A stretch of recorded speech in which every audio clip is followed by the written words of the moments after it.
Hey everybody, this is Deb with Truthification Chronicles, and we're going to talk a little bit about military tribunals and Gitmo preparation. I'm going to start out with this article on military tribunals. This is from Constitutional Rights Foundation, and if you look at this, it talks about military tribunals and how much of the discussion about them originated after that event in September of 2001 that I'm not going to say because I don't want to get demonetized for talking about it. But we all know what happened in September 2001, right? President George W. Bush issued a new military order in the war against terrorism. The order called for the Secretary of Defense to detain non-citizens accused of international terrorism. When Lindsey Graham was questioning Brett Kavanaugh on the second day of the hearings before all the craziness started, he asked Brett Kavanaugh about citizens being tried in military courts if they are guilty of treason. And Brett Kavanaugh said, yes, that can happen. Let's take it along those lines of not only non-citizens accused of terrorism, but also citizens who have been doing something against the United States, like selling nukes to other countries that want to nuke us, right? A military tribunal or commission is different from a regular civilian criminal court. In a tribunal, military officers act as both judge and jury. After a hearing, guilt is determined by a vote of the commissioners. Unlike a criminal jury, the decision does not have to be unanimous. Isn't that interesting? At this point, they established procedures for the commissions, and basically this is what they came up with. Under the rules, a commission will consist of 3 to 7 members appointed by the Secretary of Defense or by a committee established by the Secretary. All commission members will be officers in the U.S. Armed Forces. Now, if you were with me with one of my previous videos, the document that I read there indicates that they can be retired officers and possibly even some civilians, according to that one article. A presiding officer will be chosen for each commission and must be a military lawyer. The presiding officer will have the authority to admit or exclude evidence. Look at the power that presiding officer is given. The officer may also conduct the trial in closed session if this is necessary to protect classified information or to assure the safety of defendants, witnesses, or commission members. That may possibly happen. That's setting up the commissions or tribunals. So keep that in mind. It's set up 3 to 7 members, and the presiding officer is the one who will be able to choose what evidence to admit or to exclude. Now, something to keep in mind is that Jeff Sessions was a captain in the Army, so he would be an officer, a retired officer, and he also was a lawyer, so that could be the job he moved into. I don't know, but it's possible. It's also possible that Mattis and Kelly are going to be doing this too, as well as Rogers and Flynn, and I don't know who else, but it's going to be very interesting. Okay, and then this just tells it that they have to guarantee the due process protections. Those are the same. But here's something very interesting.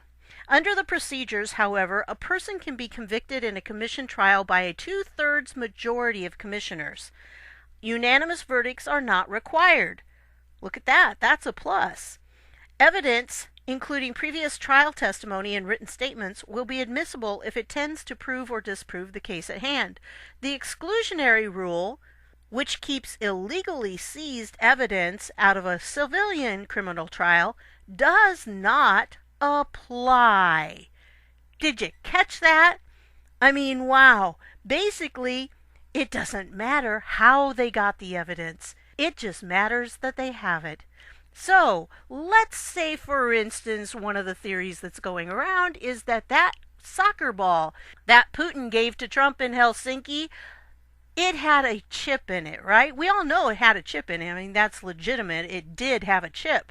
Anyway, let's take that for example. Let's say that soccer ball chip did have a bunch of information on what the dirty politicians in the United States had been doing. What if Putin gave that to Trump? You know what? All of that could be admissible. When we're talking about these kinds of courts, the military tribunals, they can admit evidence no matter how it's gained. It doesn't matter as long as it's evidence that supports the case. This is one reason why military tribunals are the best way to go for these people, because it doesn't matter how we got the info, it's that we have the info. So even if our people hack their servers, it's still admissible.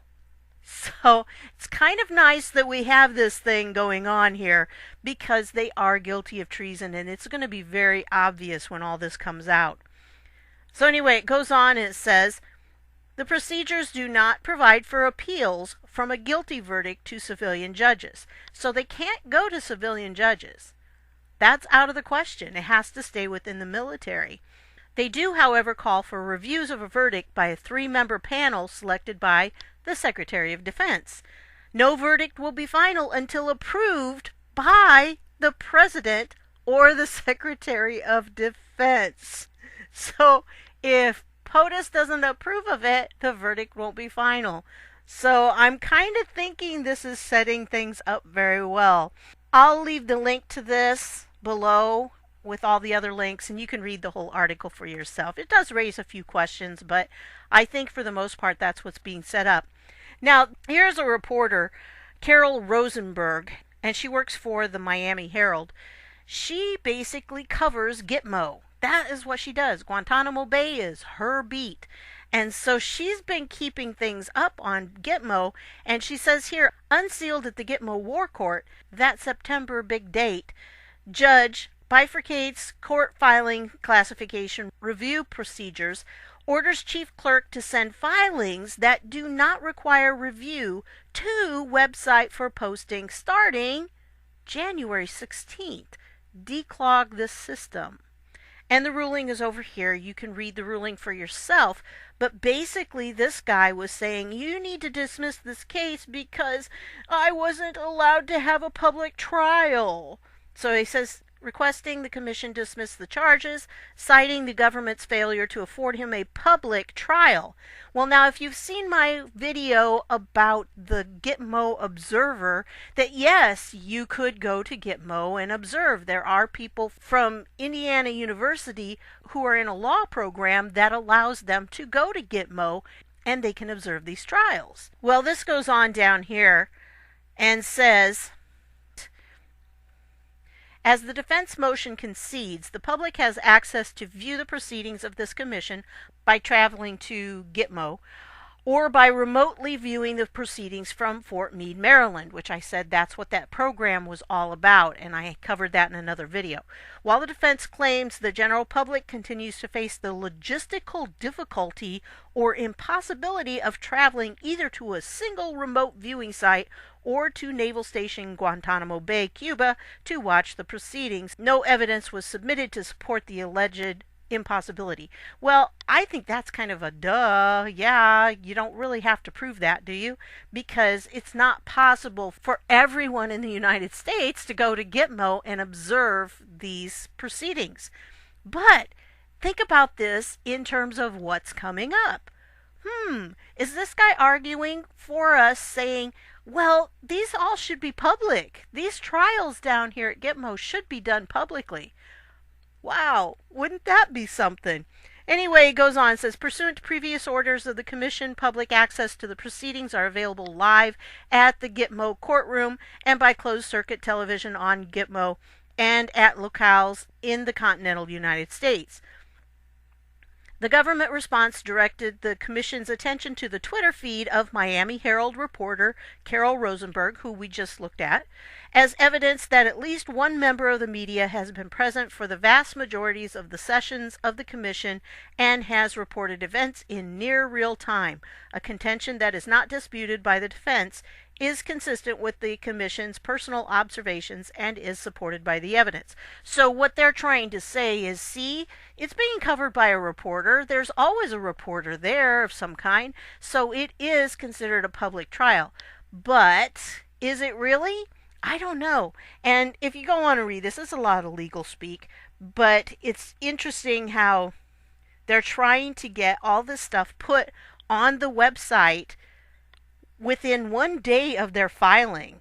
I mean, they want it right away so people can see what's really going on in Gitmo. Ooh, how many of you want to see what's really going on in Gitmo when we get all these people down there? I'll be one. Boy, I'd love to see it. And so I don't know, maybe this is going to work out. So it's all going to end up being public trials. I don't know. It's very interesting that this came out. So I thought I'd post that for you. Again, I'll put these links down below. You can read through them at your leisure. Well, back on June 20th, this article came out by Carol Rosenberg. Again, she's one who has been to Gitmo, and she was writing about what was going on there and what the facilities were like. She includes photos and things. Blue is the new orange as Guantánamo preps for new prisoners, maybe ISIS fighters. Yeah, I'm sure that's who it's going to be. Anyway, again, this is back in June that she wrote this. It says, earlier this month in a drill shrouded in secrecy, prison guards practiced for something that hasn't actually happened at Guantánamo in a decade.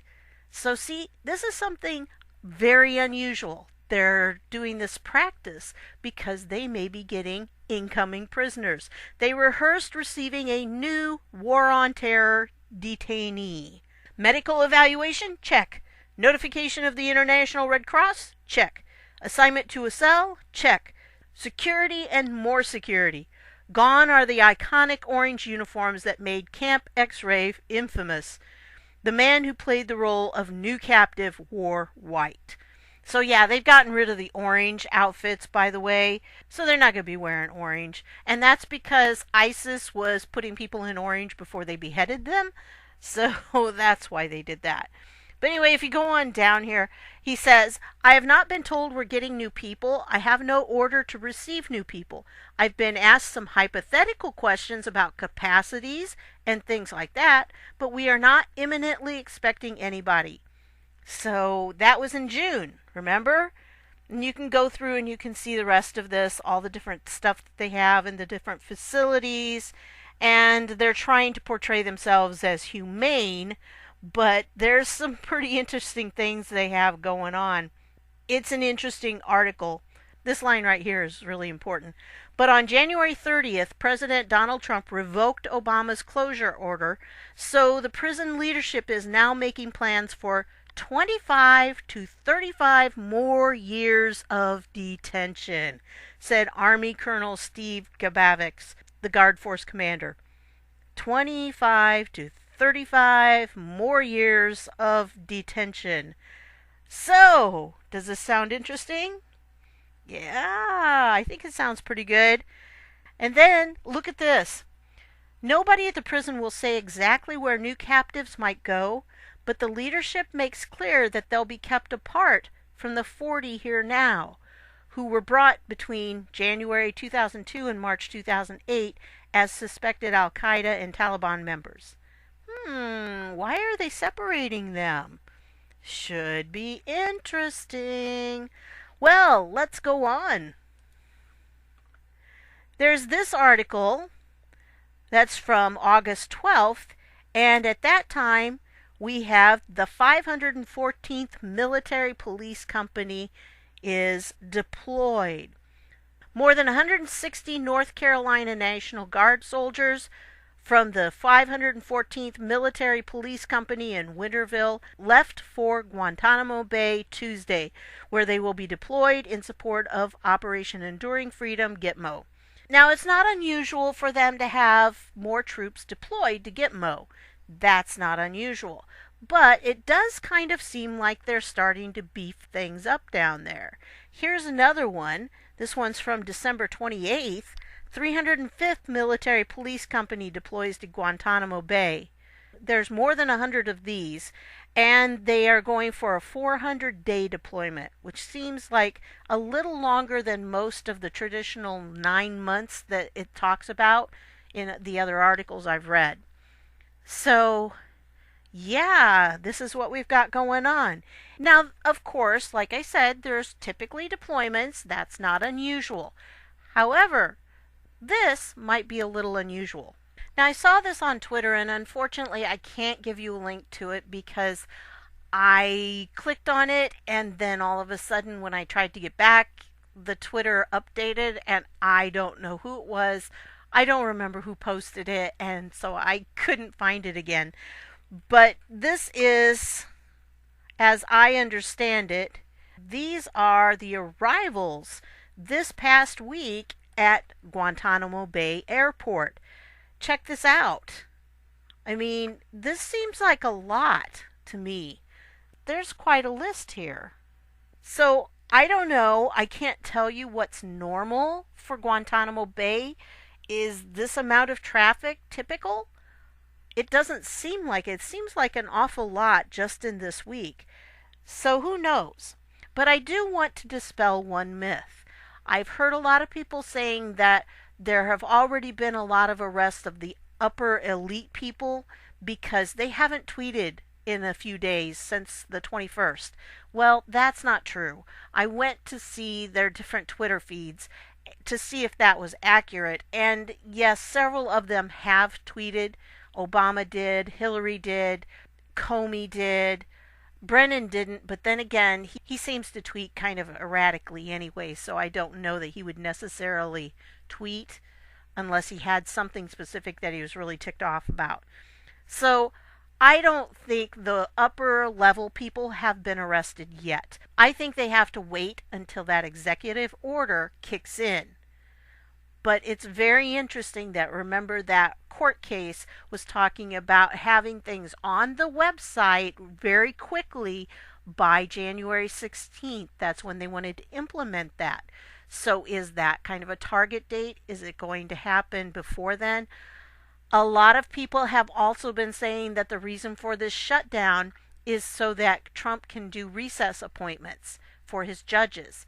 That's a possibility too. He has an awful lot of judges he's got to appoint, and it's been held up in the Senate Judiciary. They can't get them all through. They've been doing a lot lately, but not near enough, and there's still hundreds that he has to have appointed. And that's an important factor because remember, even if you've got all the evidence in the world, if you've got a dirty judge, you're not going to get a conviction, and we need convictions. Now, I also need to remind you that there are two different aspects to this. The first aspect is that we have people who are going to be tried in military commissions like this, but we also have people who are going to be tried in regular civilian criminal courts because they are guilty of things like money laundering and fraud and blackmail and just things, lower level crimes. These people will be accused of treason because they have been involved in helping our enemies and in giving them weapons in some cases that they could use against us. So there are two different levels of things going on.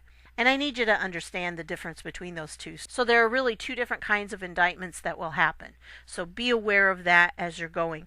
The majority of them will be regular court cases.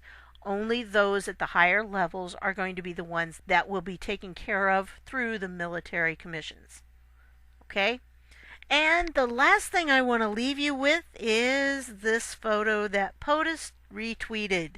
I think it's very significant because to me it's a signifier of the new phase, which is the justice phase. So I think he was telling us that with this, and I want to leave you with that picture. So thanks for stopping by, and I'll see y'all later.